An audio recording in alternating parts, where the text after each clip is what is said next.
Hey guys, it's Abby. This is a video on Sun in the first house. I guess this video will be slightly about me because I have Sun in the first house in most house systems, so I will talk a little bit about my experience with it. But I've already done an introduction video or two on Sun through the houses, so you can just watch those if you want a little long preview on what everything means. But just to catch you up, essentially the sun in the natal chart represents your life purpose. It represents your ego. It's basically like a creative energy that you purposefully and proactively direct. So in essence, it's the stuff you take pride in. It's where in your life you want to shine. And the sign that your sun is in represents the flavor of how your ego is expressed and how your life purpose is going to be experienced. The aspects that your sun makes to other planets alter the expression of it. And then finally, the house that it's in represents the area of life that you'd like to shine in, that you take the most pride in, that you're the most proactive in, and that most of your creative focus is in. So when you have Sun in the first house represents your identity, and it represents the physical body. The ruler of the first house is the ascendant. So it kind of represents just overall physical body and health and appearance. And when you have Sun in this house, you really are focused on your image. Now, that's not necessarily going to mean that you're a narcissist. Everything depends on sign. It depends on how close, your sun is to your ascendant. It's usually, and this is in my experience for sure, it's usually when you have Sun in the first house, it's actually more of a preoccupation with your image, often in a negative way. So, for example, when I was younger, probably up until my mid-20s, to be honest with you, I had a negative body image of myself. I still struggle with this. So I thought that I had a skewed idea, I had body dysmorphia or whatever they call it, where you think that you're so much stranger and uglier than you are. You just have this skewed version of yourself in your mind, because you're so preoccupied with your physicality.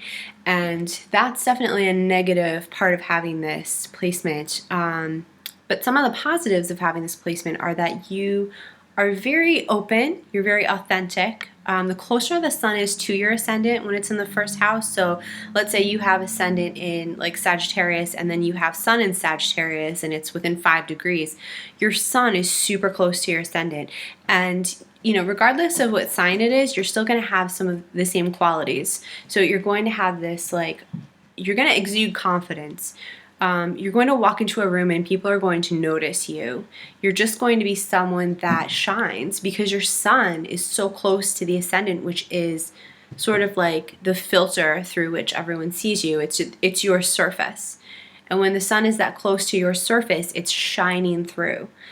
I have noticed that some people are really attracted to those people that have Sun in the first house, especially close to the ascendant, because they're drawn to that seemingly confident, charismatic attitude that you have with this placement. That's sort of I'm the king, I deserve the best. And you walk into a new job situation and you're like, I deserve to be at the top. And it's just that sort of confidence, and not everyone has that.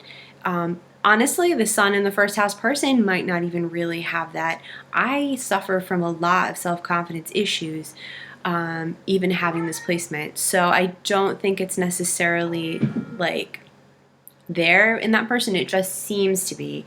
And they seem to be so optimistic and just sunny and confident, just so Leo-like in a way, but also because the first house is ruled by Aries-like in a way, no matter what the sign is. I happen to have Sun in the first house in Aries, but I have a Pisces rising, so I think that's part of the reason why I don't necessarily fit this to a T. Shh, Timmy, shush. And also my sun is very close to the second house, so it's much further away from It's like a full 30 degrees away. So it's a, sorry, my cat is going nuts right now because I didn't feed him, and I should have done that before this video. That was my bad.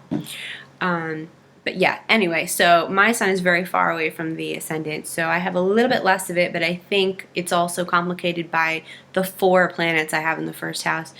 More planets you have in the first house, the more complicated it gets. But you know, something I've noticed is that some people will be attracted to you because of your confidence. You know, they'll be attracted to you because you're charismatic. Other people won't like you. They'll think that you're self-centered. They'll think you have a self-assuredness that's like pompous, maybe. Like you think you're all that in a bag of chips, and you think that like you deserve everything and you didn't earn it. So it's kind of a mixed bag when it comes to this placement. Physically, I've noticed that people who have sun in the first house often have a really broad smile. And I do have pictures of myself in, you know, throughout my life where I do have like a giant smile. And it's funny because a psychic, my father died a week before I was born, and a psychic told me that he calls me his sunshine. You know, like a medium who, I've seen many psychics, many mediums. I've talked to my dad through them. Like, he always calls me his sunshine. And I think it's funny because I do have that sun in the first house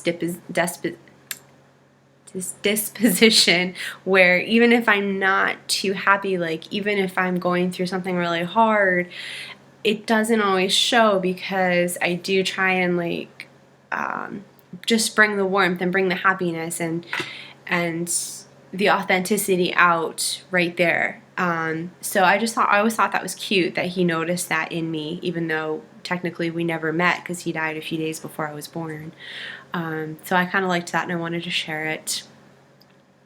But yeah, I mean, that's really it. So if you have sun in the first house, your purpose of life and your sort of where you're going to put a lot of your energy is finding who you are, finding out your identity. Ironically, even though this is your placement, so you know, this is your lifelong search and purpose is to discover who you are, your image, what your identity is.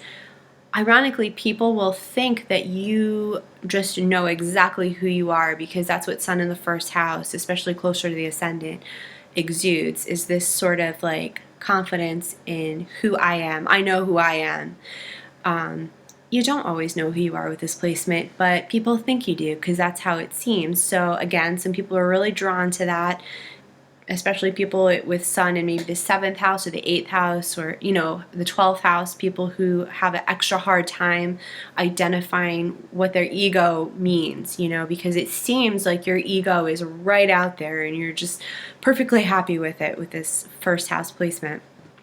And again, other people can be put off by that because they think that you are just too self-assured and too maybe cocky. Yeah, I don't really know. It's confusing for me personally. So that's sun in the first house. And if you have any questions or comments, please leave them. If you have this placement, please let me know what your experience is in the comments. And I will be back with a video on sun in the 2nd house very soon. Thanks for watching. Bye.